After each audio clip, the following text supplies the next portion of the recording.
Alors, il y a plus de 230 inscrits à cette présentation. On vous en remercie. C'est la démonstration que les objectifs de développement durable sont effectivement un sujet au cœur de l'actualité et on aura l'occasion d'en revenir ce matin. Ce que je propose, c'est que nous commençons pour respecter les timings et aussi respecter l'agenda de nos intervenants.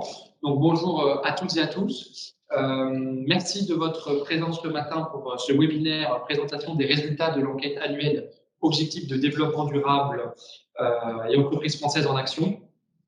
Je vais être assez court ce matin en présentation, simplement quelques mots. Donc, le Global Compact des Nations Unies est représenté en France par le Global Compact France. Jusque-là, tout le monde est au courant. Et donc, depuis maintenant 3 ans, le Global Compact France, en partenariat avec PwC France et Maghreb, organise un baromètre annuel de l'appropriation des ODD. L'intérêt de cette étude, c'est qu'elle s'inscrit évidemment dans le temps, puisque c'est la 3e édition. Elle se poursuivra jusqu'en 2030. Et donc, merci aux équipes de PwC, parce qu'effectivement, c'est vraiment une collaboration extrêmement fructueuse. Et l'intérêt est évidemment de montrer ou de démontrer l'appropriation des objectifs de développement durable par les entreprises. Pourquoi le Global Compact s'intéresse aux ODD? Pour une raison simple, les ODD sont évidemment portés par les Nations Unies. Le Global Compact est l'entité qui porte les questions de business pour les Nations Unies et donc accompagne la mise en œuvre et l'appropriation des objectifs de développement durable auprès de la sphère économique mondiale et évidemment en France, ce qui fait que le Global Compact est aussi présent sur ce sujet. Vous le savez, il nous reste moins de 8 ans pour agir, puisque, comme son nom l'indique, l'agenda 2030 sera mis en œuvre en 2030. Et donc, c'est évidemment important pour nous de voir comment, notamment les entreprises, mais pas que, s'approprient ces objectifs, sachant que les urgences sont de plus en plus fortes. Je pense que chacun le mesure. Les urgences environnementales, tout le monde le voit assez bien. Les urgences sociales, on le voit assez bien. On a parfois du mal à lier les urgences sociales et environnementales, et c'est tout l'intérêt justement des ODD, c'est de lier les deux. Je ne reviendrai pas sur les propos d'Antonio Guterres, secrétaire général des Nations Unies, qui encore la semaine dernière à Davos nous interpellait collectivement sur l'urgence d'agir, sur l'urgence de réduire à la fois les inégalités climatiques et les inégalités sociales, et encourageant de passer d'une rhétorique à de l'action. Et je pense que c'est aussi un des enjeux de ce matin. Je voudrais, avant toute chose, remercier nos intervenants. Je vais les présenter dans quelques instants. Je voudrais aussi remercier nos partenaires parce que cette étude a bénéficié d'un nombre important de partenaires que je ne citerai pas tous, parce que c'est le meilleur moyen d'en oublier un, mais il s'affiche à votre écran. Je voudrais remercier chacun d'entre eux d'avoir contribué à la diffusion du baromètre, à la fois pour collecter les réponses, mais également pour en diffuser les résultats. Donc, merci à chacun des réseaux. Je voudrais également remercier tout particulièrement évidemment PwC France et Maghreb parce que c'est, je l'ai dit, un partenariat. En premier lieu, donc Émilie Bobin qui n'est pas présente ce matin, mais qui nous accompagne aussi dans le comité de pilotage, et Aïda O qui présentera les résultats. Merci à vous deux parce que effectivement vous avez porté dans le comité de pilotage ce baromètre. Je remercie également l'équipe, Anthony Ratier, que vous ne voyez pas à l'écran, mais qui est derrière la caméra, que nous on voit bien, voilà, qui a porté l'étude, et également Olivier Gilles qui a permis que ces résultats soient dignement présentés dans les différents documents qui vous sont diffusés ce matin. Je voudrais remercier évidemment de votre présence les participants. Je vais vous présenter. Donc Aïda, manager développement durable à Price, vous aurez très largement la parole pour présenter les résultats. Sylvain Lambert, vous êtes associé développement durable aussi à Price. Merci de votre présence. Et donc, les sujets de développement durable, vous les portez depuis plus de 20 ans. Donc, vous voyez aussi les évolutions au sein des entreprises et dans la société. Et vous voyez cette appropriation dans les entreprises. Donc, ce serait intéressant de pouvoir vous entendre. Gilles Vermeau-Desroches, est-il encore utile de vous présenter à votre audience? Je ne crois pas. Le fait est que vous êtes vice-président, tu es même vice-président de tutoyer du Global Compact France en charge des grandes entreprises, le Global Compact que tu connais bien, et accessoirement aussi vice-président citoyenneté d'entreprise de Schneider Electric sur ces sujets de développement durable notamment. Et nous avons le plaisir d'avoir Florence Romandier, députée des Hauts-de-Seine depuis 2018. Merci d'être présente parmi nous ce matin, avec finalement je dirais plusieurs casquettes, puisqu'à la fois, vous connaissez bien le monde de l'entreprise pour avoir vous-même œuvré pendant plus de 20 ans comme directrice dans plusieurs entreprises, avec notamment la casquette RSE, donc ce sujet là aussi porté au corps, mais vous avez travaillé une petite dizaine d'années dans la solidarité internationale, les ONG, au moment des OMD, des objectifs du millénaire. Donc vous avez là aussi cette double vision entreprise ONG. Et le Premier ministre Jean Castex vous a nommé parlementaire en mission avec justement cette mission de rédiger un rapport sur la mise en œuvre et l'application des ODD par l'ensemble des acteurs. Donc on sera très intéressé peut-être pas d'avoir des premiers scoops sur le rapport, mais en tout cas d'avoir un petit peu aussi votre ressenti ce matin sur les résultats que nous allons présenter. Alors, dans un instant, je passe la parole à Aïda. Nous prendrons des questions tout au long de la matinée au travers du module de chat. Donc, nous prévoyons un moment de questions-réponses après la présentation d'Aïda et après les interventions de nos trois intervenants. N'hésitez pas à poser des questions, on les reprendra tout à l'heure. Ça, c'est un point important. Je vous ai dit, les micros sont coupés, donc ne vous inquiétez pas. Sur le baromètre, quelques éléments. D'abord, se réjouir du nombre important de répondants, parce que nous avons eu 312 répondants cette année, et donc effectivement, ça montre que cette question, là aussi, et on verra dans les résultats France, l'année dernière, nous avons 253 répondants, donc on voit bien que finalement, c'est un sujet d'actualité. Évidemment, nous avons envoyé ce questionnaire aux membres du Global Compact, mais je le dis tout de suite, ce n'est pas les résultats des membres du Global Compact. Il y en a évidemment un nombre important, mais ce baromètre s'adresse à l'ensemble des entreprises françaises, et d'ailleurs, elles ont répondu, et Aïda nous le dira dans un instant, mais c'est aussi important de préciser que c'est large, et donc forcément, les résultats l'année dernière, je pense que nous avions des répondants qui étaient plus centrés dans la sphère Global Compact, donc forcément, il y aura des différences de résultats entre ceux qui sont membres ou non, et ça aussi, c'est intéressant de voir à quel point le Global Compact peut être ou pas un facteur d'appropriation des objectifs de développement durable. Et aussi se réjouir du nombre très important de PME et d'ETI qui ont répondu. Je m'en réjouis pour plusieurs raisons. D'abord, c'est quand même une partie très importante des acteurs économiques des territoires. Et il se trouve que c'est également 60% des adhérents du Global Compact France. C'est un élément qui est important pour nous au sein des instances du Global Compact, et en particulier pour le président André Renaudat, qui est directeur général de la G2R mondiale.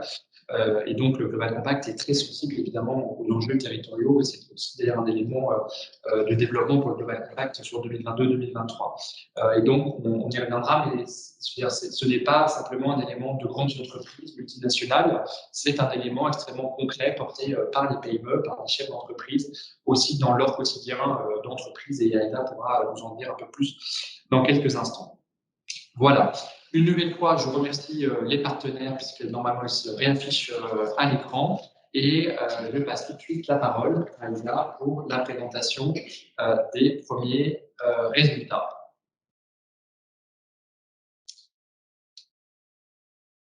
Merci beaucoup, Inès. Comme tu l'expliquais, il y a plus de 300 répondants qui ont répondu à l'enquête en 2021. Et ces répondants représentent des entreprises au profil diversifié.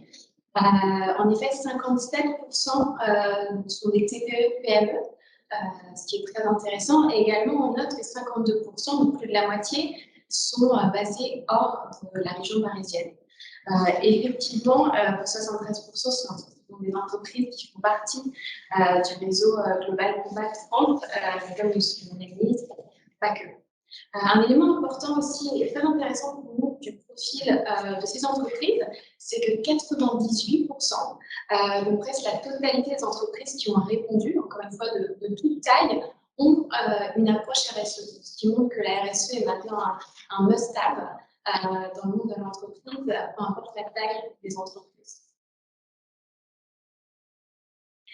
Et intéressant aussi de voir que clairement les ODD sont connus aujourd'hui. 93% des répondants disent connaître les ODD, et on voit que le Global Compact France est un acteur majeur pour la diffusion et la sensibilisation autour des ODD, puisque pour la majorité, 64% des répondants, c'est à travers le Global Compact France qu'ils ont découvert les ODD.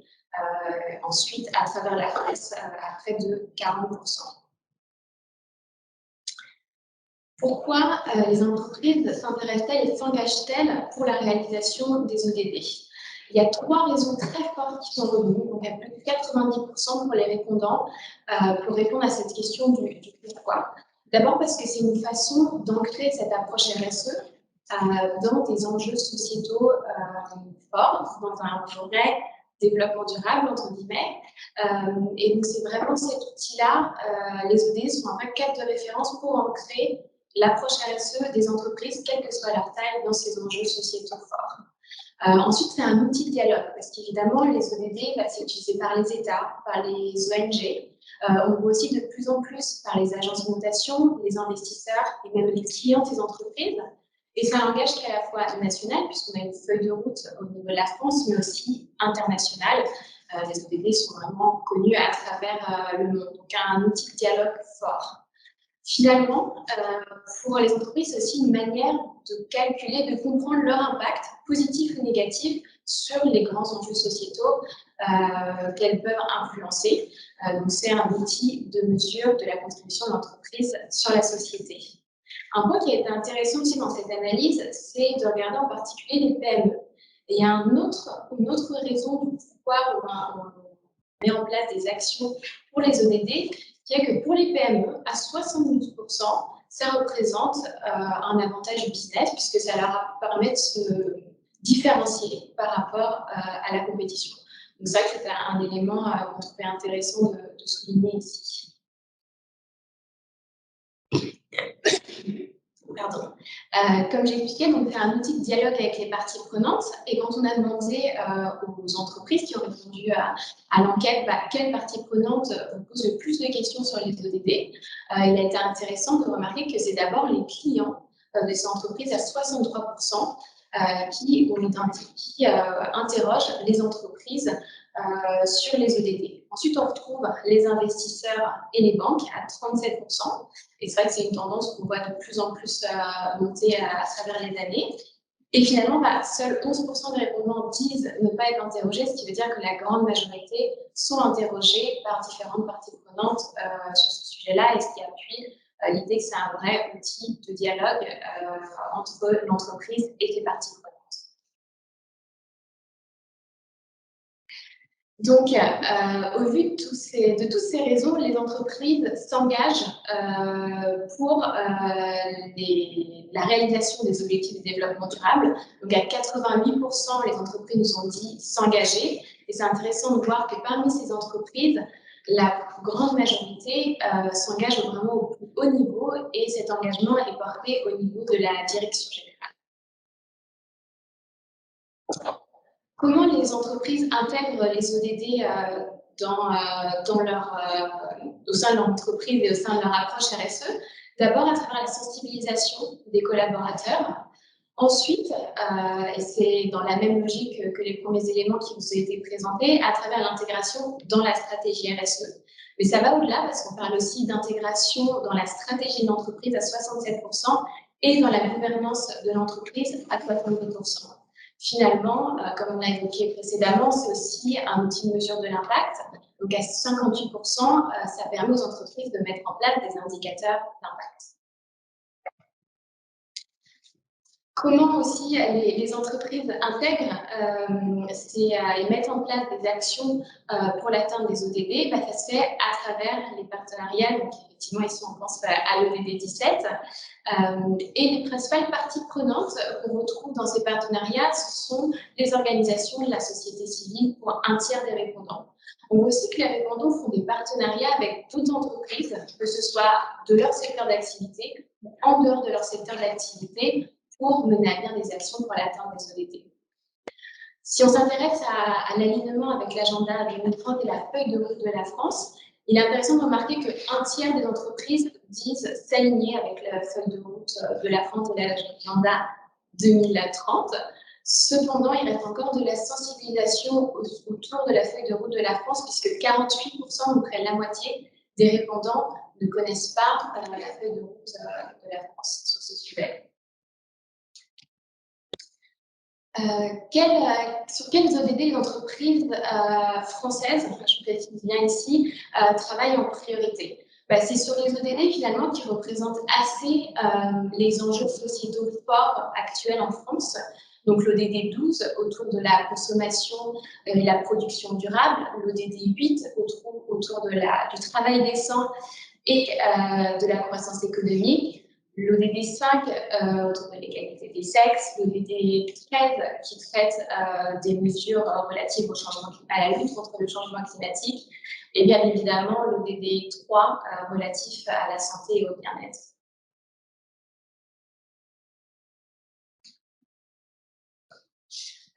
Quels sont nos besoins pour aller plus loin?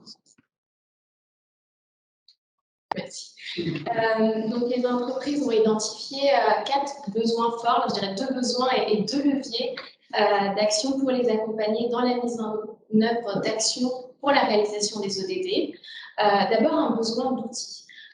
2 types d'outils. Des outils pour la mise en œuvre des ODD, pour les accompagner dans cette mise en œuvre, et des outils de mesure d'impact, comme on a pu en parler précédemment. Cependant, on remarque que cette part diminue par rapport à l'année dernière, parce qu'on avait posé la même question en 2020 plus précisément, et on voit que ça diminue. Donc, ce qui nous laisse à penser que les entreprises commencent à s'équiper d'outils qu'elles jugent efficaces pour mettre en œuvre des actions en faveur des ODD et mesurer leur impact. Il y a aussi toujours un besoin de sensibilisation, que ce soit des collaborateurs ou des dirigeants sur la question, sur le sujet des ODD. 2 leviers très très forts qu'on a revus pendant l'étude. La première, c'est la technologie. Donc 90% des répondants pensent que grâce à la technologie, on va pouvoir permettre la réalisation des ODD. Et aussi, encore plus fort, l'innovation sociale qui sont 96% des répondants comme un des leviers d'action pour la réalisation des ODD. On a voulu terminer l'étude en se projetant un peu vers le futur avec les entreprises, en leur demandant quelle était leur vision de l'avenir.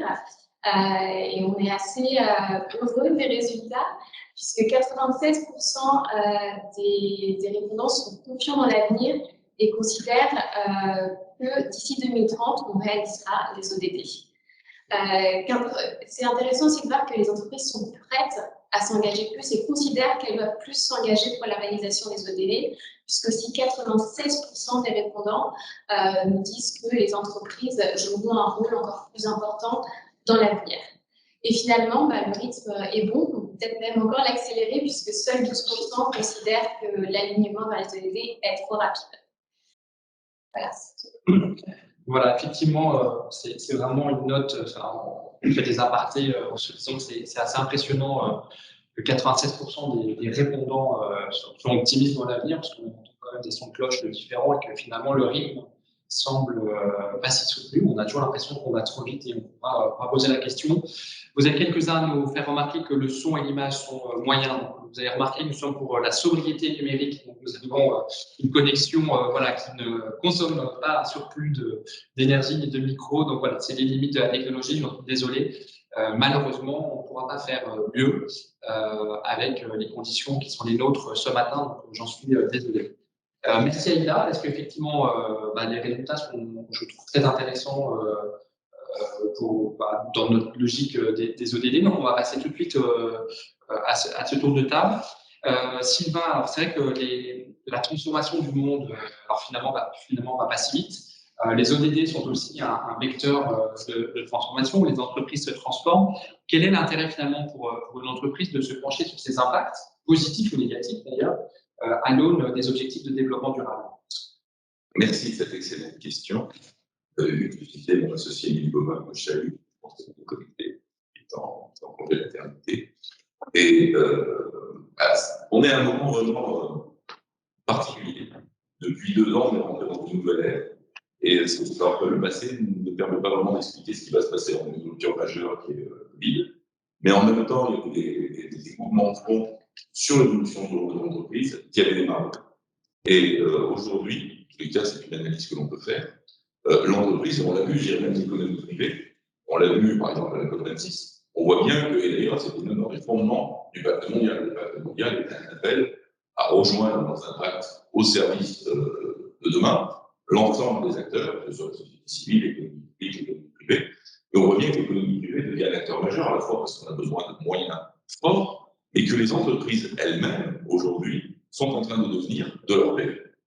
Et pas forcément du fait de l'incitation réglementaire, même si la réglementation confirme ces tendances, sont en train de devenir un acteur majeur de ces transformations, un acteur majeur de la société. Et ça veut donc dire que la définition même de ce qu'est une entreprise, on est au début de ce changement, est en train d'évoluer. Et ça questionne donc qu'est-ce que fera une entreprise demain, qu'est-ce que fera une bonne entreprise, et comment on pourrait évaluer ce type de performance. Et une des choses dont on est convaincu, c'est qu'aujourd'hui, la performance qui est extrêmement assise sur des notions de résultats, en particulier financiers, va évoluer dans deux champs. Un champ thématique. Et là, c'est l'arrivée d'éléments complémentaires à la finance. Alors, on parle de l'extra-financier depuis longtemps, et je pense qu'on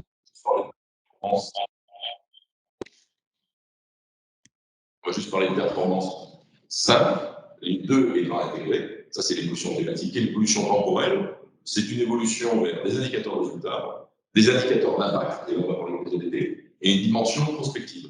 Parce que pour donner confiance dans une entreprise aujourd'hui, on a besoin bien sûr de voir ses résultats, mais de savoir quelles sont les conséquences de ces résultats. Par exemple, on pourra challenger une très forte croissance économique si elle est au détriment d'une performance sociale, sociétale et environnementale catastrophique. Et c'est là que les ODD qui ont été conçus pour ça prennent toute l'évolution profonde du modèle de l'entreprise. Je pense que c'est aussi pour ça qu'on voit ces chiffres aussi forts. L'entreprise a vraiment besoin de répondre à une série de parties prenantes, en particulier les parties prenantes financières, malgré un indicateur qui se dégrade un petit peu cette année par rapport à l'an dernier, et d'expliquer en quoi, quel est le contexte sociétal de ma performance économique. Justement, pour la question des investisseurs, on se rend compte qu'il y a quand même un sujet, et on n'en a pas parlé ce matin, mais la taxonomie européenne vient aussi impacter, au-delà des ODD, le rôle des entreprises sur les sujets environnementaux.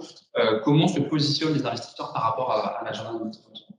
Alors, clairement, et je pense que malgré le mouvement qu'on a vu dans l'étude, peut-être de recul léger cette année sur la pure partie ODD, mais clairement, on a une financiarisation du sujet du développement durable. C'est-à-dire que l'écosystème financier de l'entreprise, et là, c'est considérable, c'est même extrêmement, c'est plus qu'une accélération, est en train d'intégrer complètement ces questions. Et le Covid a été une des raisons, notamment, on a toute une série d'études mondiales. Si vous tapez sur Google Covid et Sustainability, vous verrez sortir pas mal de choses qui montrent qu'à minimum, les questions de développement durable pour les investisseurs sont un facteur de résilience et, pour certains, un élément de performance. Ça veut dire donc que les demandes émanant de l'écosystème financier, banquier, assureurs, investisseurs, vis-à-vis des entreprises, étant en univers de côté les très grands que du non-côté, les TPE et les PME, donc leurs partenaires banquiers, les questions de développement durable sont vraiment un élément de questionnement. Et les ODD, et en plus, on est à un moment où les référentiels deviennent un sujet compliqué. À l'Europe, on a les FRS dans les États-Unis. Oui, mais les ODD, c'est un référentiel mondial porté par un tiers reconnu et qui n'est ni partisan ni politique, qui sont les Nations Unies. Et donc, c'est peut-être un des référentiels vers lesquels on se tourne quand il s'agit d'évaluer les vraies conséquences de la performance. Et donc, les investisseurs, en ce moment, ils sont peut-être pris entre taxonomie, tous les textes et les FRS. Les ODD resteront un élément majeur d'évaluation de l'impact et donc de la performance de l'entreprise pour l'écosystème financier. On reviendra tout à l'heure, parce qu'effectivement, souvent, on traduit la taxonomie et des indicateurs, mais on oublie souvent le pourquoi. Et pareil pour les ODD, on oublie pourquoi on le fait. Mais peut-être juste un mot avant de passer la parole à Gilles.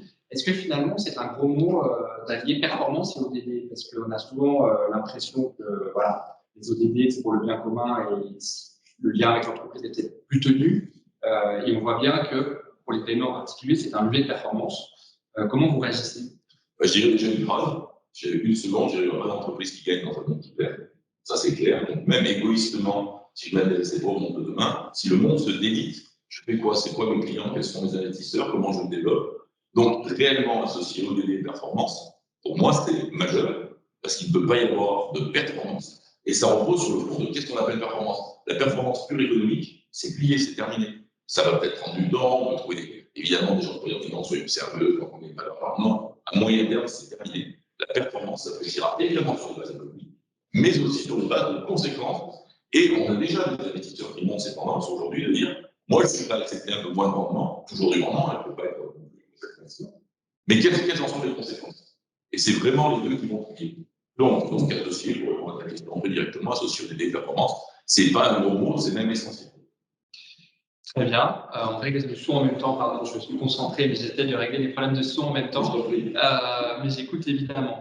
Gilles, oui, mais ça fait écho avec. Voilà. Olivier, est-ce qu'on peut peut-être couper le son du micro et de passer sur mon PC? Pardon, on fait des techniques, mais comme tout le monde subit problème de son de toute façon. Voilà. Gilles. Parlez fort.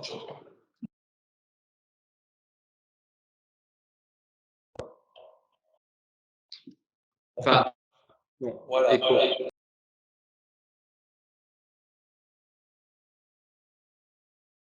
Par rapport à ça, peut-être juste revenir un petit peu sur le lien entre Global Compact et ODD, puisque le Global Compact, c'est également les 10 principes du pacte mondial des Nations Unies, qui sont d'abord un socle de valeurs, et comment on articule finalement ces 10 principes avec les objectifs de développement durable.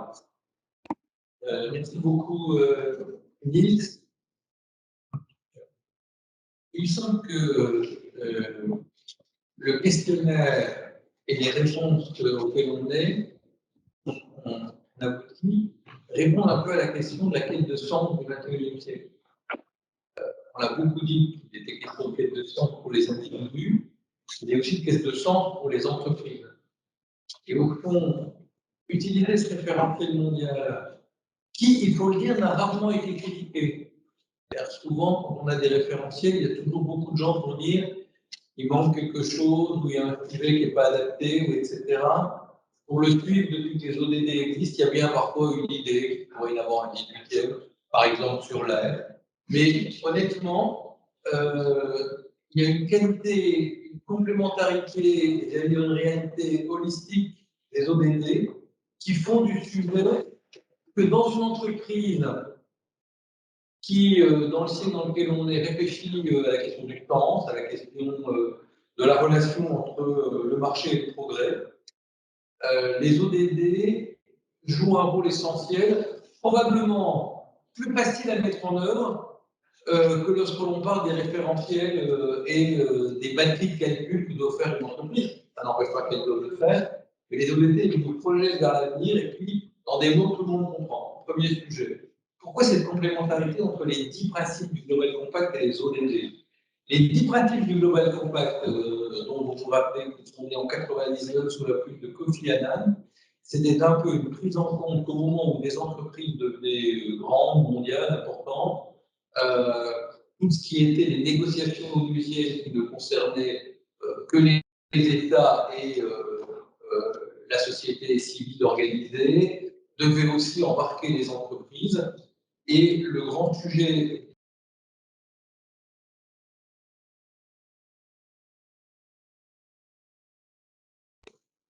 je respecte les négociations salariales, je ne serai pas à travailler longtemps, je respecte l'environnement, puis progressivement, grâce à la France, je rentre dans des logiques d'études, de business, etc. Là, il y a des objectifs de développement durable. Ça projette sur comment l'entreprise est responsable dans ce qu'elle met en œuvre pour organiser.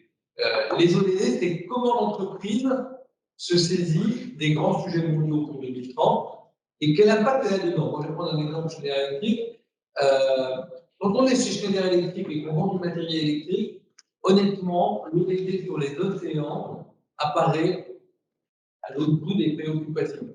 Et moi, j'ai le sentiment qu'au contraire, les ODD qui sont loin des préoccupations historiques et ordinaires des entreprises sont les ODD les plus utiles pour nos entreprises. Et vous qui avez les mettre en œuvre dans vos entreprises, je vous laisse ce témoignage. Si moi, ou si Schneider Electric prend les ODD, bon, ben nous, on ne peut pas tout faire, on va s'attacher à l'ODD efficacité énergétique, accès à l'énergie à tous, et puis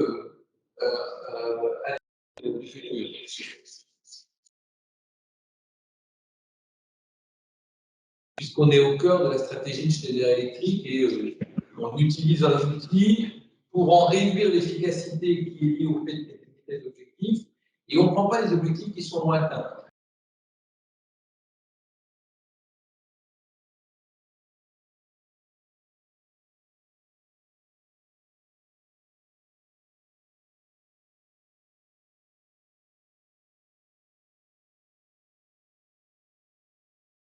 vers un autre continent, la vitesse du transport, peut-être la manière d'inventer des automates dans un business nouveau pour purifier l'eau, etc., etc.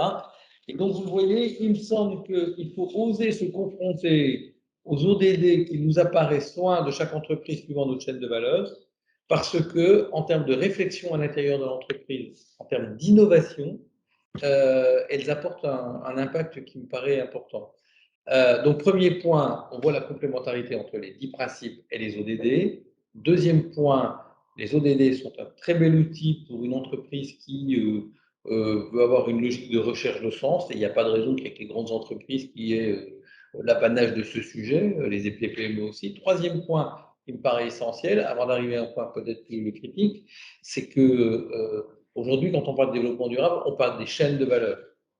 Ça n'existe plus la grande entreprise qui ferait, si on parle carbone, dans son scope 1, scope 2, mais c'est vrai sur les enjeux sociaux, environnementaux, de gouvernance, d'éthique, un travail fabuleux à l'intérieur de l'entreprise en se moquant de ce qui se passe dans ses partenaires économiques, fournisseurs ou clients et dans les fournisseurs des fournisseurs.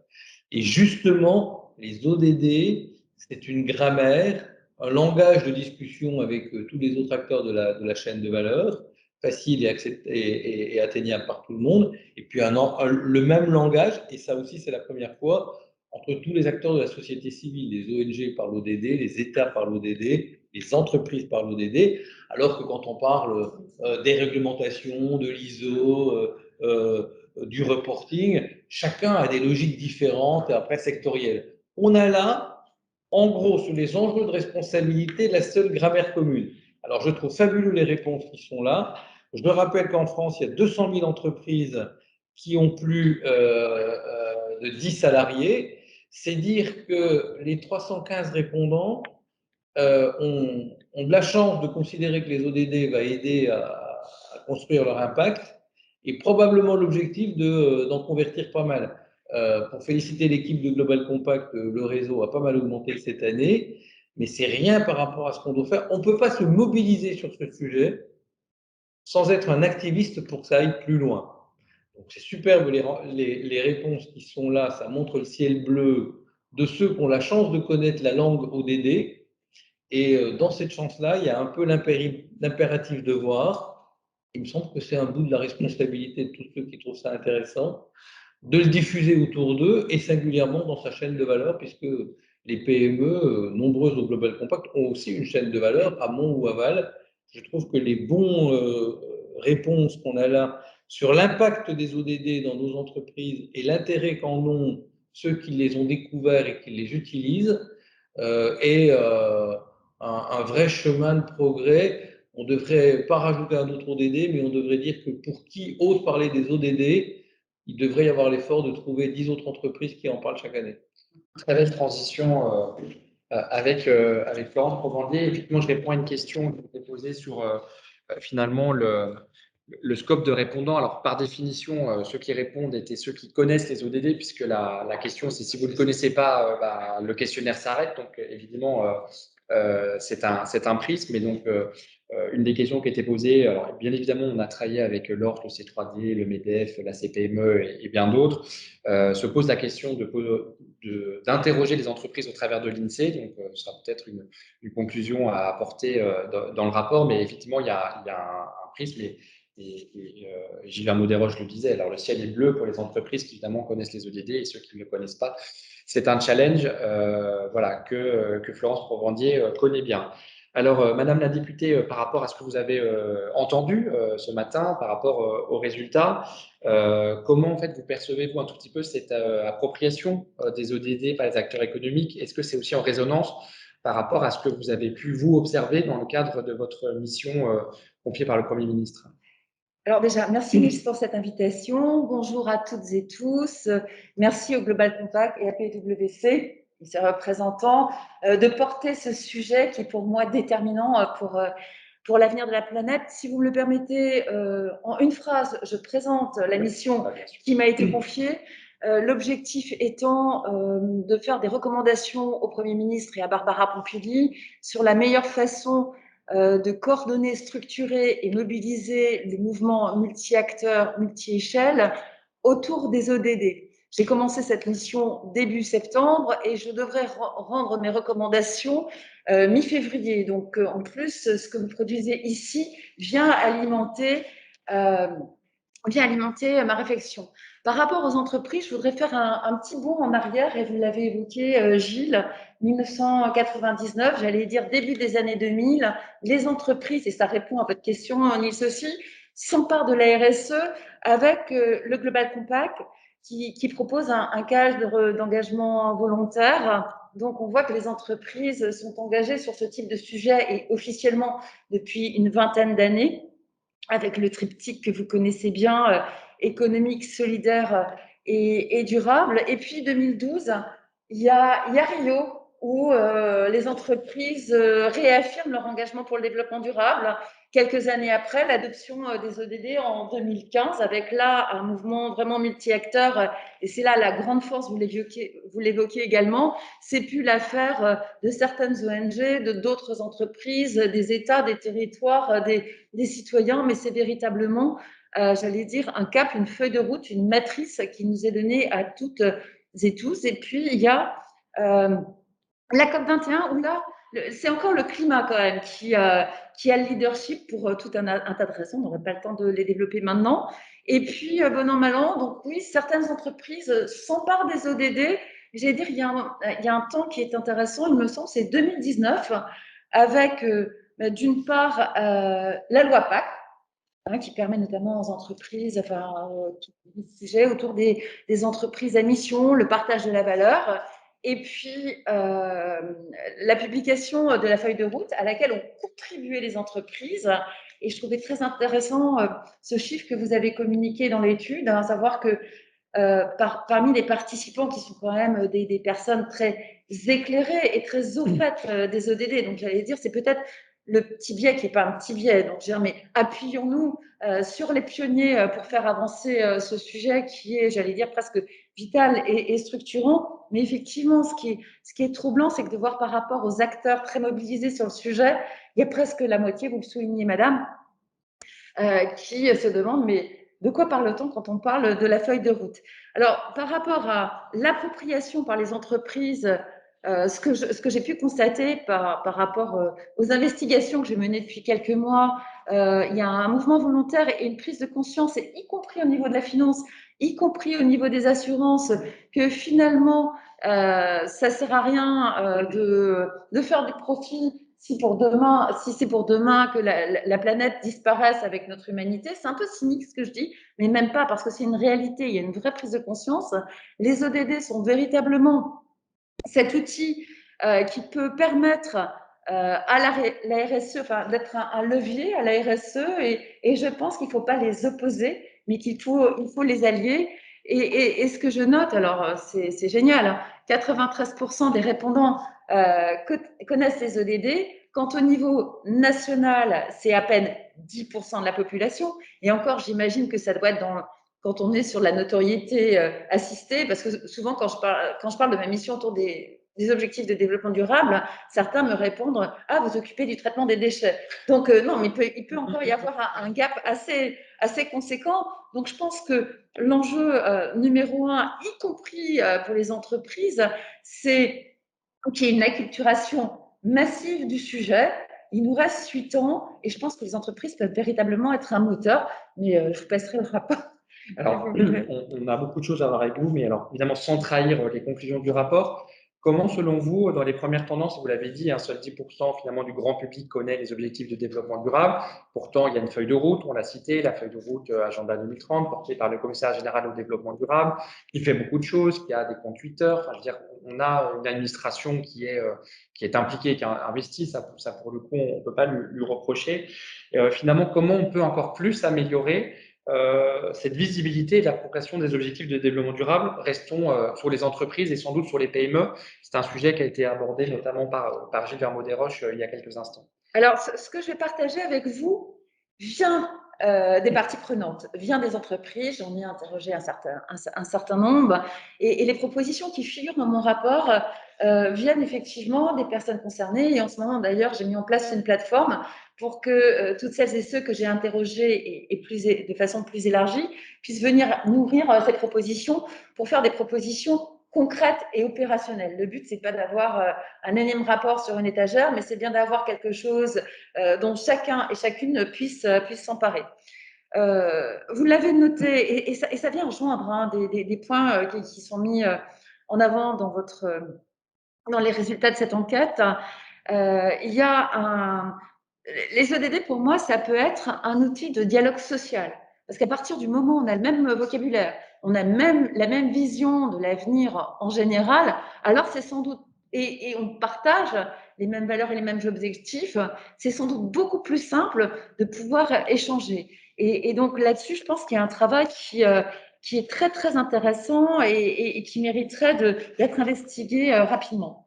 Il y a une autre chose, et d'ailleurs la secrétaire d'État qui a préfacé l'étude en parle, et vous l'évoquiez aussi tout à l'heure, il y a un gros sujet par rapport aux outils, parce que pour mettre en place une stratégie d'entreprise, hein, les ODD, c'est pas juste une politique, un doux rêve, mais ça doit devenir la stratégie des entreprises.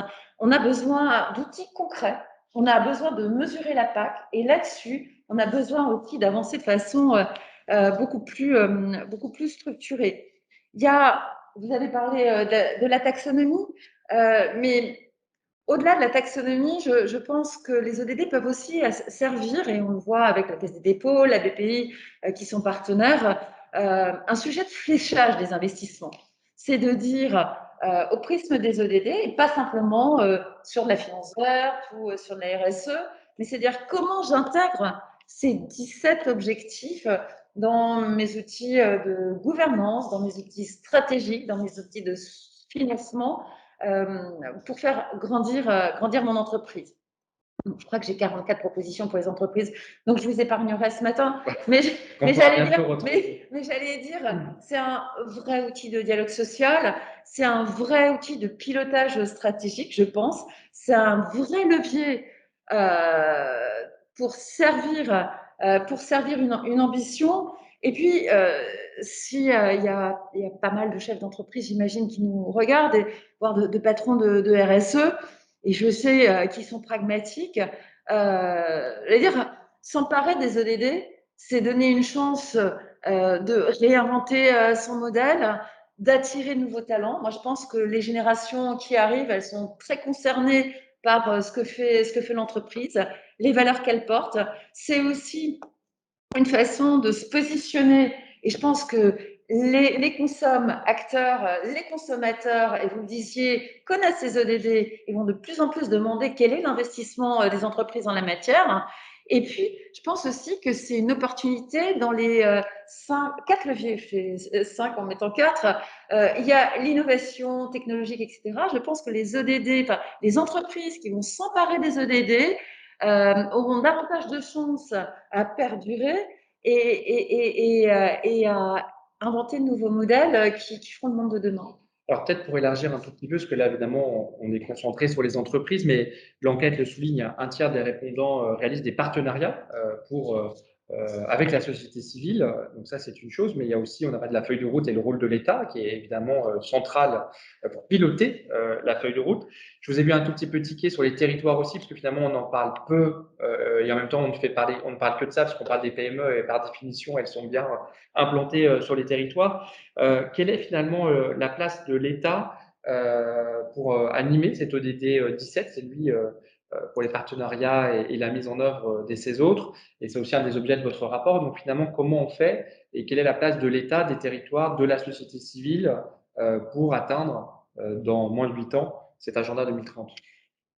Le rôle de l'État, il est central. Et à mon avis, il peut se résumer en 3 mots. Il y a un enjeu énorme de démocratisation des ODD. Parce que si finalement il n'y a pas une acculturation de la population, c'est un peu comme prêcher dans le désert. Hein. On peut être dans l'entre-soi et se taper sur le ventre et se dire oh, on est super bon et on a compris le truc et c'est ça qu'il nous faut.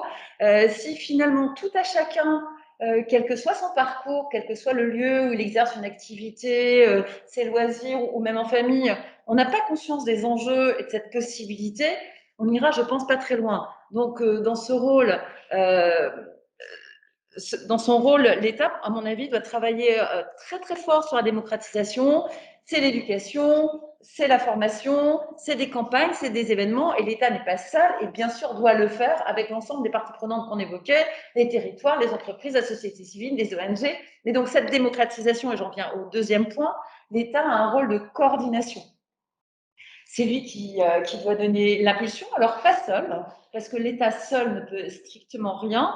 Et je pense qu'en termes d'exemplarité déjà, d'appropriation, l'État doit être, à mon avis, beaucoup plus ambitieux dans la façon de porter les ODD. Vous l'avez dit, le CGDD fait un travail remarquable, mais aujourd'hui, la gouvernance des ODD n'est pas portée au plus haut niveau de l'État. Moi, je pense qu'un haut commissariat au développement durable aurait toute sa place justement pour porter cette ambition. Donc pour moi, il y a un sujet entre exemplarité de l'État, qui doit, y compris par rapport aux collectivités, aux territoires, qui sont demandeurs en la matière, en disant mais nous on y croit, mais donnez-nous les moyens, montrez-nous l'exemple. Et puis il y a donc en termes de gouvernance pour bien coordonner l'ensemble. Puis l'État, il a un autre rôle, c'est de garantir la réalisation de l'agenda 2030. Donc je pense que l'État, il a aussi ce rôle de faciliter dans l'exemplarité les coalitions, les alliances, parce que nos histoires, alors c'est des mots qui sont utilisés beaucoup trop souvent, mais ces histoires de silos, moi je pense qu'on a tout à gagner à faire alliance, à créer des coalitions, alors sur les territoires, entre différents acteurs du territoire, mais entre différents territoires entre eux, et y compris au niveau de l'État en matière de gouvernance et de pilotage. L'État a tout intérêt, je pense, à créer des groupes de travail thématiques qui impliquent l'ensemble des acteurs. Merci Florence. Sylvain, alors je te rapproche, voilà, on est mobile maintenant, donc on rapproche l'écran.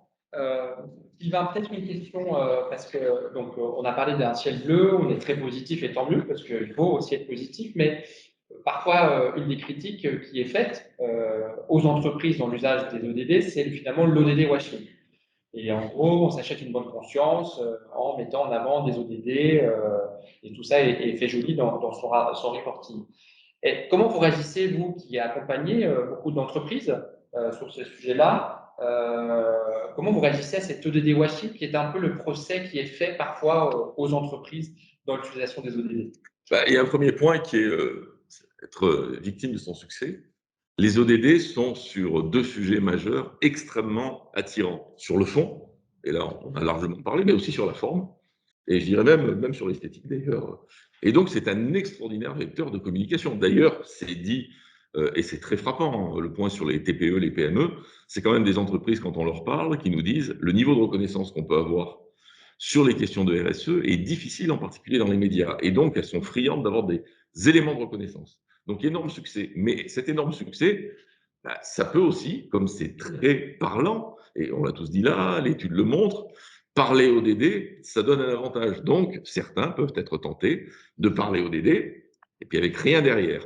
Alors oui, mais l'ODD washing est le descendant du greenwashing. On parlait des débuts. Dans les années 90, nous, quand on a commencé notre activité, il y avait quand même des entreprises qui travaillaient, mais le début des années 2000, c'était le tout début. 2000, la loi NRE, le début du Global Compact. Il y a eu pareil, du greenwashing. Quand les premiers rapports RSE se sont mis à sortir, il y avait des gens qui avaient des choses à dire, puis d'autres qui faisaient du pipeau. Là, on leur donne un nouvel outil, qui est un vrai outil de qualité. Certains peuvent être tentés. Donc, comment je réagis? Évidemment mal. Par contre, il y a une grande différence avec les débuts du greenwashing, c'est qu'il faut vraiment oser quand même aujourd'hui. On a un niveau de jeu global de la société civile, des acteurs politiques, des médias, du régulateur. Et puis, on a dit, la RSE est un sujet qui se financiarise, mais c'est aussi un sujet qui se régule. On a un champ réglementaire et normatif considérable. Pipoter autour de ces questions, et en utilisant les ODD notamment, ou même en parlant, devient, je dirais, un risque extrêmement significatif d'être pris la main dans le sac. Donc oui, on ne va pas le nier, ça peut exister, et c'est très tentant, mais ça c'est le côté revers de la médaille, c'est un super outil, un super référentiel. Mais ceux qui le font, d'abord, c'est pas très pérenne. Et puis, le bâton va revenir fort, puisqu'aujourd'hui, ces sujets-là sont utilisés extrêmement fortement par l'ensemble des parties prenantes de l'entreprise. Ben, celui qui aura vraiment pipoté, la baffe en retour va être encore plus forte. Merci. Alors, c'est aussi une belle transition. Donc, on se repasse l'ordinateur. Pas le plat, l'ordinateur. Pour Gilles, on parle là aussi de partenariat. L'étude l'indique, 96% des répondants pensent que l'innovation sociale est un levier important dans l'appropriation des ODD. Gilles, justement, et la députée en a parlé sur la question des coalitions, c'est-à-dire comment on fait pour travailler ensemble entre les acteurs de la société civile. Toi, tu es très sensible à la place de la jeunesse également, puisque tu pilotes une commission de jeunesse au MEDEF sur ces sujets aussi de dialogue entre entreprises et jeunes. Finalement, comment l'entreprise trouve sa place dans ces enjeux de coalition? Merci Nils. Je pense que de fait, c'est l'étape d'après de l'ensemble des propos qu'on vient d'avoir. On avait un sujet un peu spécialisé pour des grandes entreprises qui devaient répondre à des chaînes d'investisseurs mondialisés. Voilà. L'ensemble des enjeux de sustainability, de développement durable ont été un vecteur d'une communication sur l'ensemble de l'entreprise et ses responsabilités, la manière de les prendre en compte et de réduire ses risques moyen terme, avant de découvrir que l'ensemble des sujets dont nous parlons ce matin sont aussi de grandes perspectives d'avenir parce qu'elles imposent l'innovation. Et tu as raison de le dire, l'innovation, ce n'est pas qu'une question d'innovation de produits et de solutions, même si cela participe au sujet, mais c'est aussi l'innovation des modes de travail. Voilà. Alors, ce qui est très intéressant, c'est que, puisqu'on parle des ODD aujourd'hui, on pourrait dire qu'en 2022, on se retrouve avec une convergence entre deux réalités qui pourtant sont bien différentes et qui vont probablement amener du progrès. On a d'un côté toute cette chaîne de réflexion sur le sens qui passe par les ODD et leur infiltration dans la discussion entre les parties prenantes et dans chacune d'entre elles de la construction de visions nouvelles de son impact. Et en même temps, la crise du Covid, ça a été rappelé, a permis de faire des sauts assez importants dans la manière de travailler les uns avec les autres, dans la manière de considérer l'impact des entreprises, de considérer les entreprises qui contribuaient au bien commun, qu'on avait peut-être un peu oublié, et pour dire qu'il n'y a pas que le chemin qui compte, mais il y a le chemin vers quel impact. Et puis, on parle de la crise du Covid, mais on est en train de rentrer, en tous les cas, tous les industriels le voient très bien, et ça a des conséquences sur l'ensemble des entreprises, sur une crise de la raréfaction de la matière première qui s'est accélérée après la crise du Covid, et au fond, sur les enjeux de sobriété et d'économie circulaire, et joue un jeu ou un rôle tout aussi important que les ODD. Mais ce qui est important, c'est qu'on a les deux en même temps. C'est-à-dire qu'on a pu être sensibilisés, rendus intéressés par l'avenir et à la manière de construire avec les ODD qui nous emmènent vers 2030. Et ce faisant, en face des crises, ce que tout ce travail de sensibilisation, de progrès a amené, amène probablement des solutions différentes qu'on l'aurait pensé si on n'avait pas eu se creuser autour de cette grammaire commune. Et donc, il me semble qu'il y a là une accélération liée à ces deux crises, celle du Covid et celle qu'on vit aujourd'hui, en particulier dans l'industrie, qui va imposer de faire vraiment différemment parce qu'on découvre qu'elle va être durable, cette crise de la fourniture des matières premières. Troisième point, de fait, il me semble, que les ODD ramènent aussi un point que la France a découvert avec les Gilets jaunes et l'usage qu'on fait aujourd'hui de la question de la juste transition. Un certain nombre d'acteurs pourraient nous emmener à considérer que le 21e siècle est celle du climat. À n'en pas douter, il faut corriger le climat et en tous les cas corriger notre impact sur le climat et pousser ces sujets. Ce serait une erreur de considérer que c'est une ligne droite et que tous les autres chemins sont mauvais. On voit bien par exemple, et les ODD et le Global Compact sont au centre de ce sujet-là, que la promotion des droits de l'homme dans le monde, la lutte contre le travail des enfants, un certain nombre de sujets comme ça sont probablement dans les premières démarches à mettre en œuvre pour améliorer la politique climat. Si on veut demain améliorer la politique de localisation continentale de plein d'activités, eh bien, il faut être dans des concurrences qui fonctionnent et qui permettent de le faire. Et donc, on voit bien que les ODD ne sont pas une opposition à cette démarche, mais probablement un enrichissement pour bien tenir toutes les solutions, les démarches qui permettent d'avancer. Dernier point, on parle d'innovation. À nouveau, on est en 2020, on parle de 2030.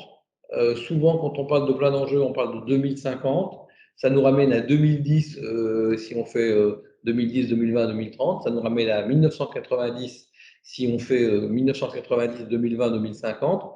Rappelons-nous la différence. En 2010, par exemple, je prends un sujet qui m'est aussi lié, l'énergie solaire valait 10 fois que l'électron solaire valait 10 fois plus cher que l'électron moyen de la planète. Il vaut aujourd'hui le même prix, dans quelques pays il est moins cher. Ces 10 dernières années, voilà, c'est d'innovation.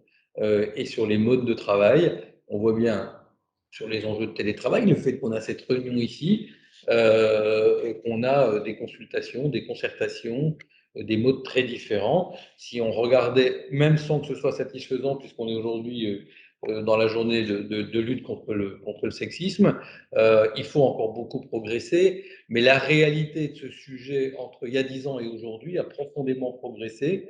Il y a encore beaucoup de choses à mettre en œuvre, mais on voit qu'on a là un driver pour du progrès. Merci. Madame la députée, finalement, ce matin, ce qu'on se dit, encore une fois, c'est un baromètre entreprise, mais c'est que le rôle de l'entreprise, il est prépondérant pour la mise en œuvre des ODD. Est-ce que finalement, on n'est pas en train de réconcilier puissance publique et entreprise dans cette feuille de route, c'est-à-dire qu'on assume que l'entreprise fasse de la politique, dans le sens où, et Gilles l'a dit, le travail des enfants, les droits de l'homme sont des sujets traditionnellement dévolus à l'État. On a vu que parfois c'est compliqué à aborder ces sujets-là. Et donc finalement, de se dire que l'entreprise assume son rôle et que c'est un acteur prépondérant. J'ai envie de vous donner des réponses à différents niveaux. Moi, ce que j'ai réalisé en devenant députée, c'est que tout est politique. Nos achats sont politiques. On parlait tout à l'heure de la sobriété. Nos modes de consommation sont politiques et nos modes de consommation influencent l'entreprise. Et arrivé un moment aussi, l'État, il est, enfin, ce que je disais tout à l'heure, l'État seul, il peut strictement rien. Et donc l'État, il est bien contraint et forcé, voire il peut décider, ce qui est beaucoup mieux, de s'allier. On parlait de cette stratégie d'alliance avec l'ODD 17, avec les acteurs finalement qui transforment notre société. Et en cela, l'entreprise est véritablement un pilier. Et je pense que véritablement, l'entreprise peut faire grandir l'État par rapport à ce qu'elle apporte. Il n'y a pas une sens inné des uns ou des autres, mais c'est en confrontant, en se concertant, qu'on peut aller beaucoup plus loin et peut-être réconcilier aussi. C'était le mot, ce mot que vous avez choisi me convient tout à fait, c'est de dire il n'est pas question ici d'opposer, il est peut-être question de réconcilier. Il n'y a pas les méchantes entreprises qui font de l'argent et les gentilles ONG qui dispensent le bien, mais il y a un tout. Les uns ont besoin des autres pour vivre. L'entreprise a aussi besoin de ses consommateurs, de ses salariés et de l'ensemble de son écosystème macro-micro et dans lequel on retrouve l'État et les territoires. Merci. Alors, on va passer aux questions-réponses. Alors, vous êtes très actifs dans le chat et vous échangez, et tant mieux. C'est ça aussi l'intérêt du numérique, c'est de pouvoir s'apporter des réponses à ces questions. L'intelligence collective, c'est ça. Je précise à quelqu'un qui nous pose quand vous allez présenter les résultats du baromètre. En fait, c'est fait, puisque la conférence a commencé par le baromètre et nous en sommes à un moment d'échange. Alors, désolé si peut-être dans l'ordre du jour, ce n'était pas assez clair, mais en tout cas, vous retrouverez le baromètre en lien sur le site internet. Il y a beaucoup de questions. Je vais essayer, et Anthony va aussi les compiler, mais une première question peut-être pour toi, Sylvain. Il y a eu je veux beaucoup passer la question de la mesure des ODD, de l'outil, c'est-à-dire concrètement, comment on fait pour mesurer.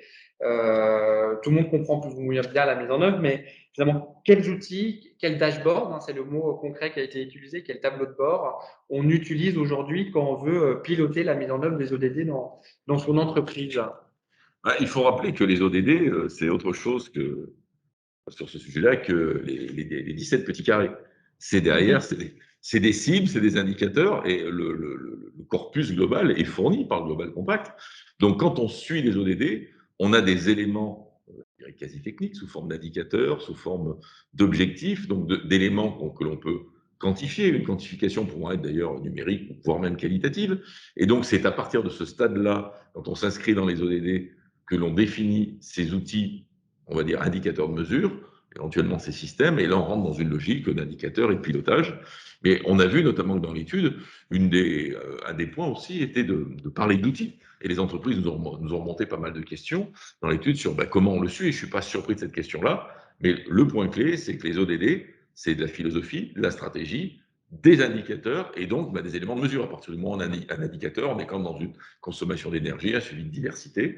Donc, il n'y a pas une difficulté technique particulière. Le vrai sujet, c'est de bien choisir sa stratégie et de savoir mesurer les choses. Après, il y a des domaines où il est vrai encore, aujourd'hui, on a de l'expérimentation. On sait dire quel est l'impact sur un certain nombre de choses, mais on parle beaucoup de climat.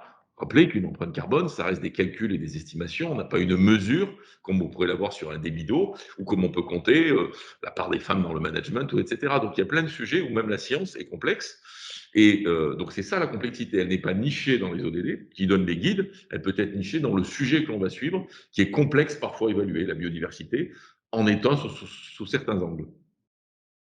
Merci. Alors, j'ai une autre question sur la communication. Alors, Gilles, Schneider a été assez, enfin, il est toujours d'ailleurs exemplaire en termes de reporting RSE, a occupé des premières places mondiales en matière de reporting. Et une des questions, c'est finalement quelles sont les bonnes pratiques pour communiquer sur ces ODD? Qu'est-ce qu'il faut faire, pas faire? Quelles sont les limites? Et donc, voilà, une entreprise comme Schneider qui, pour le coup, l'a incarné, puisque sur la première place, donc sans doute reconnu par ses pairs comme exemplaire. Quelles bonnes pratiques tu peux donner à l'audience sur la communication autour des ODD? Alors sur ce sujet, de manière générale, moi je pense que dans les parties prenantes, la partie prenante la plus efficace pour vérifier le bien fondé d'une communication sur les enjeux de développement durable en général, les ODD en particulier, c'est les salariés. Ce qui, dans une communication avec les salariés qui connaissent très bien l'entreprise et qui sont susceptibles de mettre le doigt sur un certain nombre d'incohérences, de difficultés de rencontrer, c'est important. Donc, moi, je suis favorable à ce que le développement durable a poussé, c'est-à-dire une communication qui est la même pour toutes les parties prenantes, et écouter les salariés fait partie, un, des enjeux de développement durable, et deux, des enjeux pour une meilleure communication. Deuxièmement, il me semble qu'il faut toujours séparer, mais additionner, la vision et la réalisation. C'est-à-dire que les ODD nous projettent dans 2030. Il faut être en capacité d'avoir une vision pour 2030 sur chacun de ces sujets. Alors, ça prend du temps, on n'est pas obligé de tout faire d'un coup, mais il faut être aussi en capacité de dire comment, dans les 3 années qui viennent, on le met en œuvre. Je prends un exemple pour aller dans ce sens-là. Le Global Compact France et beaucoup d'organisations partenaires, EPE, ORS, Entreprises pour le Progrès, Entreprises et le Progrès, le Cercle des développements, le directeur du développement durable, le MEDEF l'a fait, pousse le French Business Climate Pledge, qui est un ensemble d'engagements de nos entreprises sur les enjeux climat. Et qu'est-ce que pousse le pledge? C'est que chaque entreprise dit, et ceci depuis la COP 21, qu'est-ce qu'elle fait dans les 3 ans qui viennent. C'est hyper important, parce qu'une vision à moyen terme qui n'est pas étayée par un plan de progrès court terme peut très vite apparaître comme un vœu pieux. Et donc, moi, mon enjeu, c'est de dire, il faut choisir toutes les ODD pour ne pas perdre la valeur qu'elles ont ensemble, pour faire changer l'entreprise. Et puis pour chacun d'entre eux, réduire à un objectif qui ne va peut-être pas tout couvrir le sujet, mais dont on voit la matérialité court terme. C'est la meilleure manière de dire qu'on a compris le sujet. C'est la meilleure manière de dire que la vision moyen terme est appuyée sur une réalité. Et c'est la meilleure manière d'emmener ses collaborateurs avec soi et au fond les ayant emmenés d'aller plus vite et plus loin. Merci Sylvain. Une autre question se pose derrière tout ça, c'est la question des normes de label. Donc les questions, c'est le système de management intégré, les normes ISO, comment on intègre finalement entre les différents labels existants, WACNOR, les ODD. Finalement, on le sait au Global Compact, je veux dire, il y a un nombre très conséquent de labels, de normes, etc. Comment finalement tout ça s'articule de manière concrète pour une entreprise? Et sans doute, la taille de l'entreprise joue aussi dans cette appropriation. Ah, c'est la question magique de la jungle des labels. Déjà, ça, c'est un élément de réponse. Alors, je vais partager une conviction. Donc on peut ne pas être d'accord, mais la jungle des labels, elle va se nettoyer. Elle va se nettoyer de plusieurs choses. D'abord, le côté régulation du sujet du développement durable va amener l'ensemble des acteurs, qu'ils soient d'ailleurs publics ou privés, à suivre des cadres réglementaires en termes d'information, de cadrage, d'impact. Et il y a des standards ou des référentiels qui s'imposent, les ODD, on l'a cité, il y a les référentiels qui vont être régulés, on verra ce que nous sort l'IFRS avec Emmanuel Faber, ce que sortent les États-Unis, l'Asie. Donc ça déjà, les entreprises rentrant dans un cadre réglementaire, elles vont commencer à avoir des éléments et des outils de référence. Donc, pas forcément avoir besoin de multiples labels. Ensuite, dans la jungle des labels, le niveau de jeu global montant, on voit bien qu'il y a des labels qui sont des trucs qui ne sont pas sérieux, proposés par soit des... J'ai rien contre les consultants, j'en suis un moi-même, mais enfin, un label ne vaut que par sa gouvernance et par sa transparence. Et certains labels, excusez-moi, mais ils n'en ont pas. Il y a des labels très intéressants qui sont soit issus de fédérations professionnelles, par exemple dans une activité particulière, soit issus de catégories d'entreprises, la CPME, pour avoir des choses pour les plus petites entreprises. Donc vont émerger des labels, soit qui correspondent à des secteurs, soit à des tailles, des catégories d'entreprises, et puis des labels qui sont régulés ou issus de grands référentiels qui ne posent aucun doute. Donc ça va nettoyer les choses. Et bien évidemment, je pense qu'en tous les cas, si on veut parler des ODD, qui pour moi sont plus un référentiel qu'un label, mais eux s'imposent au-dessus de tout ça, comme un langage, c'est un avantage, c'est un langage international où vous avez les États, les collectivités, les petites entreprises, les moyennes entreprises, les grandes entreprises, tout le monde parle la même chose. Donc pour moi, les ODD ne sont pas en opposition, je pense que ce n'est pas ta question, mais je partage un point de vue avec ces labels. Le label va être un complément. Alors il y a les labels de produits, je veux estampiller, je fabrique des stylos, mais... Donc, alors les questions, alors je pense qu'on va dire, les ODD ne sont pas un label. Pas un label, ça, bien d'accord. Il ne faut justement pas mélanger les deux. Exactement. Les questions qui remontent, c'est en gros comment on intègre ces KPIs dans les tableaux de bord, les normes 9001, etc. Donc là, on est peut-être déjà dans du consulting. Donc, c'est mon rendez-vous. Peut-être la première mission. Voilà, mon numéro va s'afficher à l'écran. Il faut qu'ils nous écoutent, mais ce qui pose effectivement la question des outils. On revient donc pas à les outils, c'est-à-dire, ce que j'entends, c'est que voilà, tout le monde est, ceux qui nous écoutent ont envie de le mettre en œuvre, mais comment on les mesure? C'est aussi la question de vie. On met un plan d'action et comment on les mesure vis-à-vis aussi de sa direction. C'est-à-dire qu'à un moment, il faut rendre des comptes à ses salariés, à ses parties prenantes et à ses investisseurs. C'est là où l'ODD washing, et d'ailleurs, on en parlait tous les deux, on parlait même d'ODD picking, et peut-être on pourra avoir votre réaction d'ailleurs là-dessus, ça peut être intéressant, devient un vrai sujet. Si on travaille vraiment les ODD, c'est-à-dire que derrière, on a des éléments, et j'en reviens d'ailleurs à ta question d'avant et mon propos d'avant, qui était, à partir de là, on est capable de se fixer des objectifs, d'avancer pas à pas, et donc de mesurer les choses, y compris face à sa direction. Je le redis, dans le référentiel des ODD, il y a les objectifs, les cibles, il faut le lire. Les Global Compact a publié beaucoup d'éléments pédagogiques vis-à-vis d'entreprises que nous, on a testé, même vis-à-vis de petites entreprises, qui vous permettent de dire, par rapport à cette ODD, comment je vais suivre les choses. Et d'ailleurs, il y a même, on vous renvoie des référentiels existants qui peuvent venir de l'Organisation internationale du travail, qui peuvent venir d'autres sujets. Il y a des vraies choses qui sont faites dans ce domaine-là. Alors, une question pour vous, Florence, ça je vais vous faire plaisir, c'est peut-on envisager une campagne grand public sur l'appropriation des ODD ou sur la connaissance des ODD? Nous pose. Alors, c'est qui Alors, je n'ai pas non, c'est vraiment une vraie question, ce n'est pas moi. Une campagne grand public est-elle envisageable? En tout cas, elle sera proposée, mais ça va même plus loin. Comme je disais tout à l'heure, je pense qu'il y a un travail de fond à faire au niveau de l'éducation, au niveau de la formation à tous les moments de la vie, que ce soit en entreprise, que ce soit y compris des personnes qui recherchent du boulot, que ce soit dans les associations, etc. Je pense aussi qu'on peut avoir des événements structurants qui permettent de faire valoir les ODD, et ça peut aussi se passer dans les territoires. C'est pas que des événements nationaux. Et en fonction de quoi? Oui, c'est important aussi qu'on puisse avoir des campagnes de sensibilisation de telle sorte à ce que chacun et chacune puisse s'acculturer. Et si vous me le permettez, vous ne m'avez pas posé la question, mais je voudrais rebondir sur la question précédente parce qu'on en parlait en aparté en disant oui, les ODD, c'est un cadre. Et ce qui est intéressant par rapport à la définition d'une stratégie, c'est un cadre qui nous permet de nous poser les bonnes questions. Et donc, par rapport à l'entreprise, de toute façon, à répondre aux questions des 17 ODD, il ne faut pas non plus que le truc il vienne dogmatique, parce qu'à ce moment-là, c'est bloquant. En revanche, je veux dire, il faut que je m'interroge sur ma stratégie d'entreprise à partir de ce cadre et voir quelles sont mes priorités. Et à partir de là, effectivement, mettre en place des indicateurs propres à mon activité et voir aussi mesurer les impacts positifs, mais aussi les impacts négatifs pour pouvoir faire des arbitrages.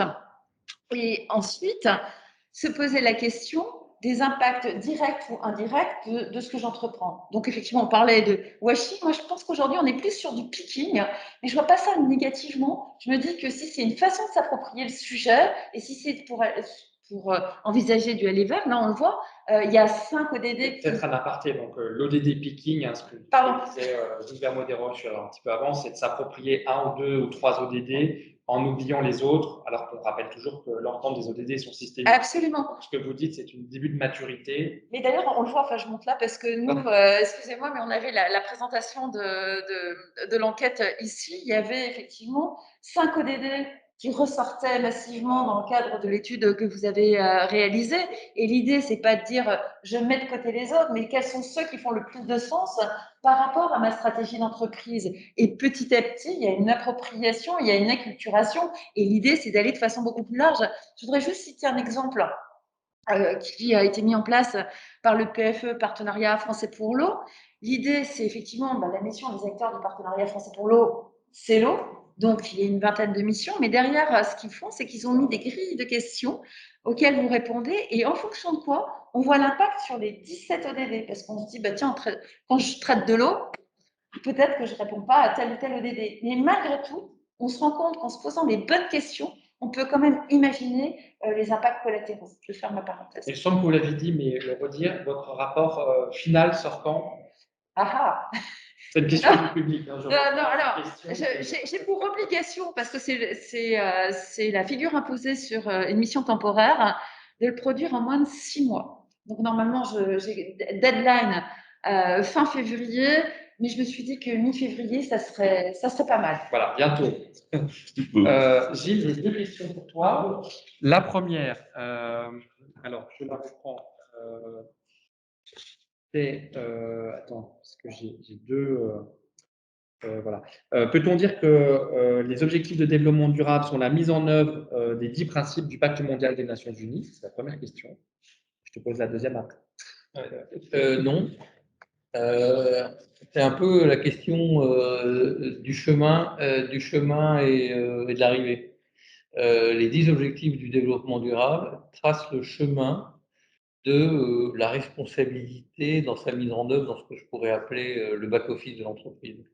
C'est-à-dire comment je m'assure du respect des droits de l'homme, du non-travail des enfants, de la négociation collective, comment je m'assure de respecter l'environnement dans ma manière de produire et d'organiser mon entreprise, comment je fais en sorte d'avoir des politiques éthiques, de réduction des risques, de réduction des conflits d'intérêts, etc.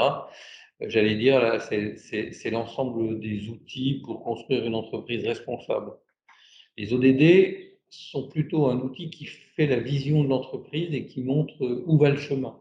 C'est-à-dire non seulement ce qu'il faut, c'est entre guillemets faire bien les choses, et les objectifs du développement durable permettent d'avoir un cadre pour ceci, mais aussi emmener son entreprise, son collectif vers un impact qui est positif pour l'ensemble des parties prenantes et pour le bien commun. Et dans ce cadre-là, les ODD jouent ce rôle-là. Donc il y en a un qui répond plus à la question de comment j'agis pour construire du progrès dans ma manière d'opérer avec les hommes, mon outil industriel, mon entreprise, mes sites. Et l'autre, c'est stratégiquement, qu'est-ce que mon entreprise fait pour le bien de la planète et de la société. Ça, c'est les ODD. Alors justement, concrètement, une question aussi qui t'est adressée en tant que Schneider Electric. Comment tu fais pour sensibiliser les salariés de ton entreprise aux ODD? Alors, voilà, pour sensibiliser, en fait, une sensibilisation globale. Schneider Electric est une entreprise dont le portefeuille d'affaires a profondément évolué dans les 20 dernières années pour passer d'une entreprise qui vendait du matériel électrique à une entreprise aujourd'hui qui accompagne la maison, le bâtiment, le quartier, l'usine et l'ensemble des producteurs énergétiques vers un monde bas carbone et l'efficacité énergétique.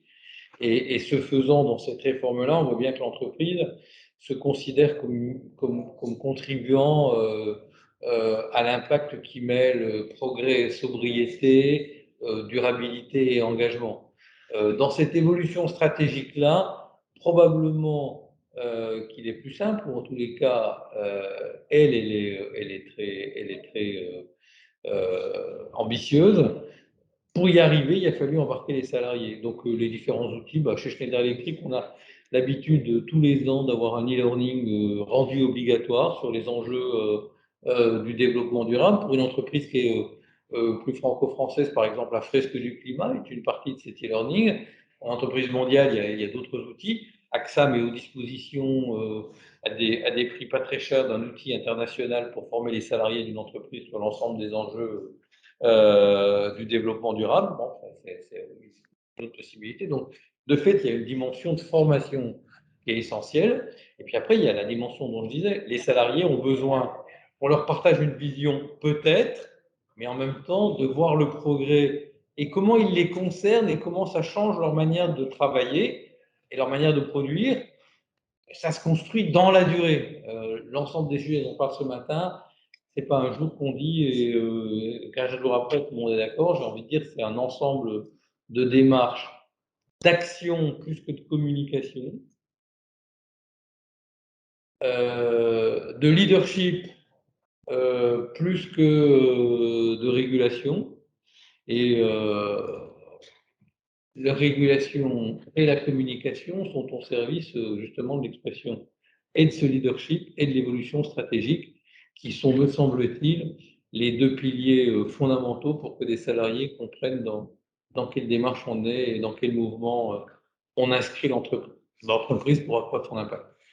C'est ce qui remonte un peu des échanges, cette question, comment on passe de la vision à l'action, comment on mesure l'action, est-ce que c'est porté par le plus haut niveau de l'entreprise, donc on revient bien à la question de leadership, donc on voit bien ces tensions dans le chat, qui sont les tensions évidemment qu'on voit moi, aussi. Moi, je dis qu'il faut faire attention sur cette tension parce que ma pratique comme tu l'as dit, d'être depuis très longtemps sur le sujet, me fait ne pas aimer un certain nombre de démarches qui me paraissent assez fausses. La démarche le développement durable, les ODD, comme tout ça, c'est la démarche de M. Jourdain, on l'a toujours fait. Non, ça n'est pas vrai. Nous sommes confrontés à des enjeux que le monde n'a pas connus avant. Le monde n'était pas capable de définir comme il est défini aujourd'hui. Donc, c'est la prise en compte de réalités qui n'existaient pas et on n'est pas dans M. Jourdain. La deuxième chose, c'est dire l'ensemble des ODD, c'est parfait, ça réconcilie social, environnemental et finance. Non, ça n'est pas vrai.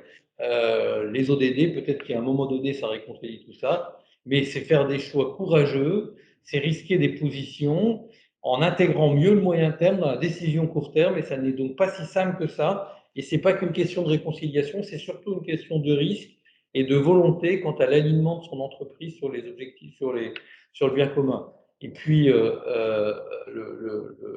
le troisième risque auquel je vois aussi, c'est que quand on parle de ce sujet, beaucoup de gens disent c'est fabuleux, ce sujet-là, la base de mon entreprise me donne beaucoup d'idées, et puis ça remonte, et puis ça construit ce sujet. Oui, alors j'aimerais bien que le patron ou l'entreprise qui pense ça dise la même chose sur les plans sociaux, les plans d'augmentation, la manière d'organiser la finance de l'entreprise. On voit bien qu'il y a besoin d'un balancier. Et dans le balancier, le leadership, les leaders de l'entreprise jouent un rôle capital. Et ce sujet-là, comme les autres, ont besoin de vision et c'est le métier du leader de le faire. Si on enlève cette vision, alors on restera souvent à un commun dénominateur qui n'accélérera pas le progrès et le changement. Il y a besoin à la fois d'une vision qui est portée par les dirigeants de l'entreprise sur ce sujet, d'autant que ça donne du sens, comme elle est portée sur la finance, sur les ressources humaines, sur l'industrie, mais que cette vision, tout le monde le sait très bien, pour la mettre en œuvre et la faire accélérer, elle a besoin d'embarquer toute l'entreprise, et c'est à ce moment-là que la contribution de chacun, les innovations, les idées, la capacité d'être un peu disruptif, vient de toutes les personnes de l'entreprise qu'il convient d'écouter, d'associer et de suivre. Mais il n'y a pas que ce ascendant qui compte, il faut, j'allais dire, ce dialogue dans les deux sens, parce qu'une entreprise qui ne verrait pas que son patron est personnellement engagé pour mettre en œuvre ce progrès aurait sûrement plus de mal pour le définir. Alors, on va pas prendre les dernières questions. Sylvain, un des éléments qui remonte dans le chat, je vais lire la question. Le problème, c'est que l'entreprise est de plus en plus amenée à mettre ses moyens humains et financiers non extensibles sur du reporting, des questionnaires clients, des demandes de réponse à des plateformes au détriment d'actions concrètes. Donc, comment tu réagis un petit peu par rapport à ça dans le cadre de bien dire Gilles, mais avec la casquette consultant? Oui, c'est vrai, ça ne va pas s'arranger pour finir par s'arranger ensuite. Donc, désolé. Mais c'est vrai, c'est regrettable. Mais c'est aussi la traduction de l'accélération qu'on subit et de l'intérêt sincère, forcé, réel, de vision risque, de vision opportunité, de toute une série de parties prenantes, à commencer par l'accélération extrêmement forte qu'on a évoquée de l'écosystème financier, où pour certains, il faut le faire, pour d'autres, c'est une crainte, pour d'autres, c'est une opportunité. Mais le fait est que c'est un sujet d'enfer pour les entreprises, de toute taille d'ailleurs, tant dans le côté que dans le non-côté, j'insiste, de répondre à des questionnements sur ces choses-là, avec de multiples acteurs qui ont chacun leur référentiel, ne serait-ce que si on regarde dans les grandes entreprises cotées, la question des agences de notation, que je ne critique pas là, mais chacune a son approche, et vous pouvez avoir plusieurs questions, plusieurs questionnaires à traiter, dont parfois les résultats peuvent être différents. Donc oui, l'accélération entraîne ça, puisque tout le monde s'y intéresse. L'espoir vient quelque part, en tous les cas, si on peut en avoir un, une fois de plus de ce que j'ai dit, du régulateur. D'ailleurs, certains régulateurs ont dit des choses. La SEC aux États-Unis, l'AMF ou l'ESMA, qui est une sorte d'AMF européen, ont dit que tous ces référentiels privés, et on voit d'ailleurs certaines agitations, vont entrer dans le cadre du régulateur. Pourquoi? Parce qu'il y a des années, la donnée en matière de développement durable était sympathique. C'était sympathique d'en avoir une. Ensuite, c'était intéressant. Aujourd'hui, ça devient stratégique. Et la donnée en matière de développement durable, elle sert à l'appréciation de l'entreprise comme la donnée sur les comptes. Donc, ça veut dire qu'on peut plus se permettre d'avoir des boîtes noires qui notent des boîtes, enfin qui notent des entreprises, si les résultats de ces notes ont une conséquence sur la valeur de l'entreprise. Ce qui n'était pas le cas avant, même si on pouvait faire des liens. Là, ça devient dans le monde réel. L'accès à l'argent va être, entre autres, aussi conditionné par ça. Donc, le régulateur va dire, ça suffit maintenant. On ne sait pas quels sont les méthodos, c'est des boîtes noires, il n'y a pas de contrôle dessus. Quelqu'un qui signe des comptes est contrôlé. Il y a toute une série de professions régulées sur ces sujets-là. Donc, on va avoir, une concentration des référentiels régulés que l'on observe. Est-ce qu'on en aura un global? Il faut voir ce que nous dit Emmanuel Faber. L'Europe va sortir le sien, les États-Unis vont aussi en sortir un.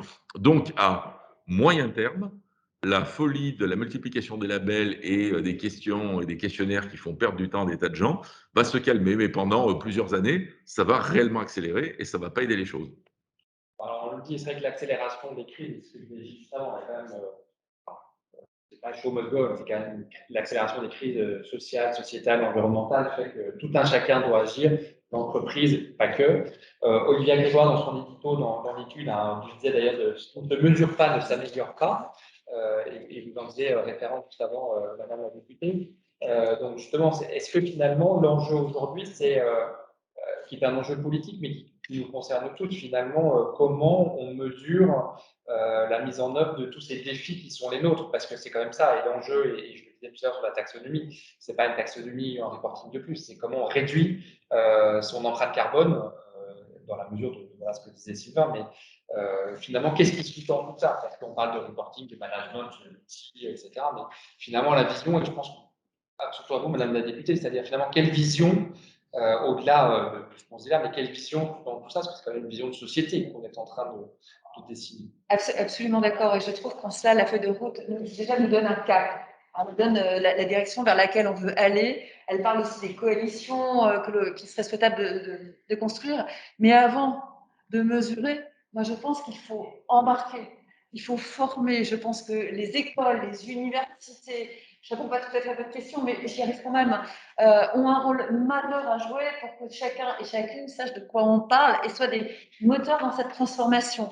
Et puis, mesurer pour mesurer, ça n'a aucun intérêt. Donc, il faut que, et je reviens sur ce point qui est fondamental, c'est quelle stratégie on veut mettre en œuvre pour finalement pérenniser l'existence de notre entreprise et indirectement aussi notre planète et notre humanité. Donc, pour moi, il y a vraiment un gros travail de formation, d'accompagnement aussi des gens dans les entreprises pour qu'ils aient une bonne conscience de quoi on parle, parce que si on n'a pas ce même langage commun eh ben, on s'entendra jamais et ça sera très très compliqué d'aboutir. Et là, on reviendra dans la jungle des labels, des trucs, des bidules, où finalement tout le monde pensera avoir le bon hochet.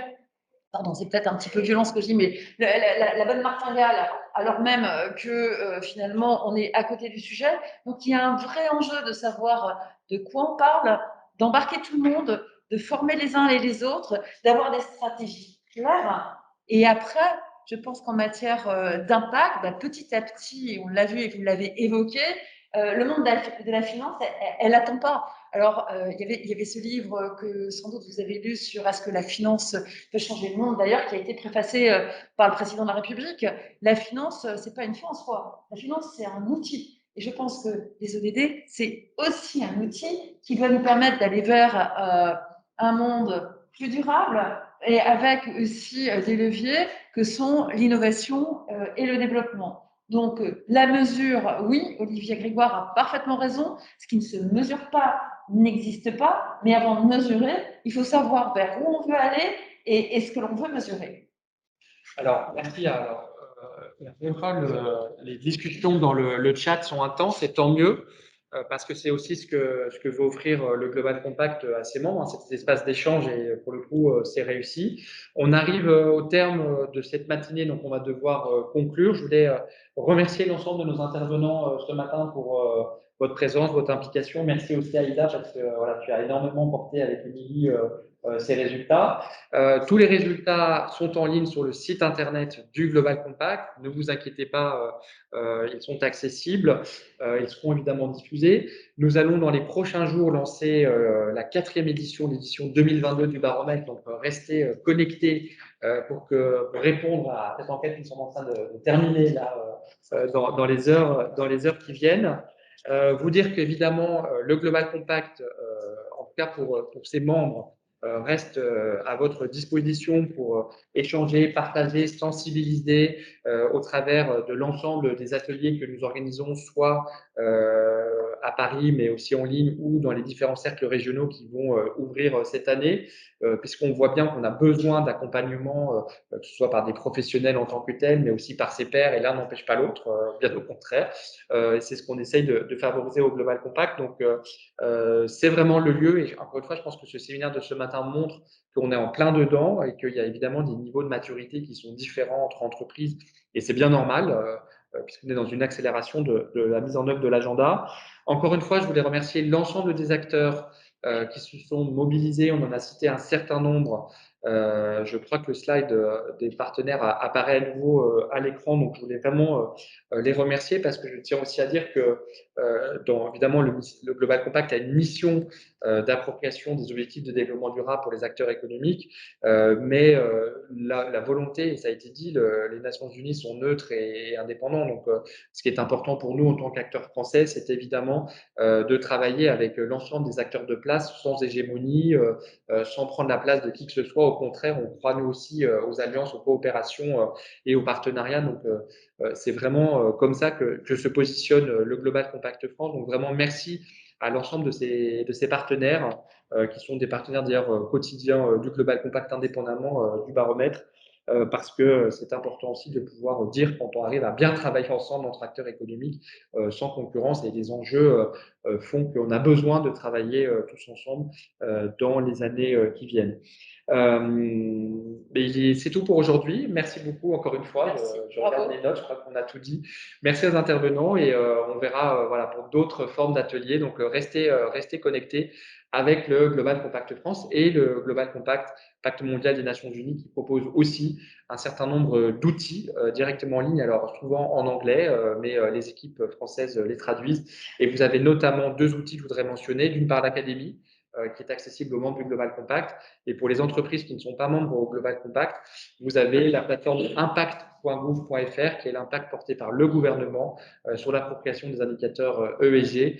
Voilà, donc les outils existent et ont été d'ailleurs mentionnés dans le chat. Belle journée à tous et à bientôt.